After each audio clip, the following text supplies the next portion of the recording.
Just నా ఒక small video చూస్తున్నప్పుడు బుద్ధిజంకి సంబంధించి మిలిందా పన్హా అనే ఒక కాన్సెప్ట్ గురించి మాట్లాడారు. ఐ హ్యావ్ వన్ డౌట్, నాకు ఒక డౌట్ వచ్చింది.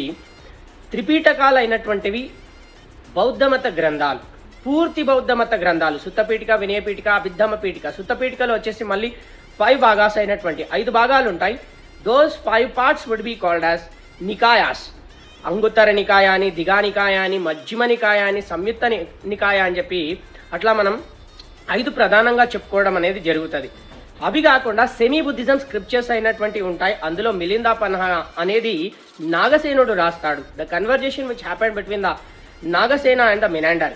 వీటితో పాటుగా మహావంశం శ్రీలంక బౌద్ధమత గ్రంథమైనటువంటిది, ఇది కూడా సెమీ బుద్ధిజం స్క్రిప్చరే. దీపవంశం శ్రీలంక బౌద్ధమత గ్రంథమైనటువంటిది, టిబెట్ బౌద్ధమత గ్రంథంగా దివ్యవదనమైనటువంటిది కనబడుతుంది. ఇట్లా ఎన్నో ముఖ్యమైనటువంటి టాపిక్స్ ఒక క్లారిటీ లేకుండా అలా చెప్పేసేస్తా ఉన్నారు.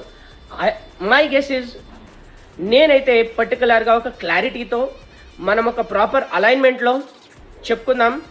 మరికొన్ని రోజుల్లో మన వజ్రాచార్య యాప్లో లైవ్ అండ్ రికార్డెడ్ క్లాసెస్ అయినటువంటివి ఇండియన్ హిస్టరీ కానీ అండ్ సొసైటీ కానీ జోగ్రఫీ అన్నీ స్టార్ట్ అవ్వబోతున్నాయి. Stay tune for our app Vajracharya. And more ever if possible కుదిరితే మీ ఫ్రెండ్స్ అయినటువంటి వాళ్ళకు కూడా మన సబ్జెక్ట్ని షేర్ చేస్తారని మనస్ఫూర్తిగా కోరుకుంటూ this is Dattu మేత్రే. Thank you all. Thank you so much.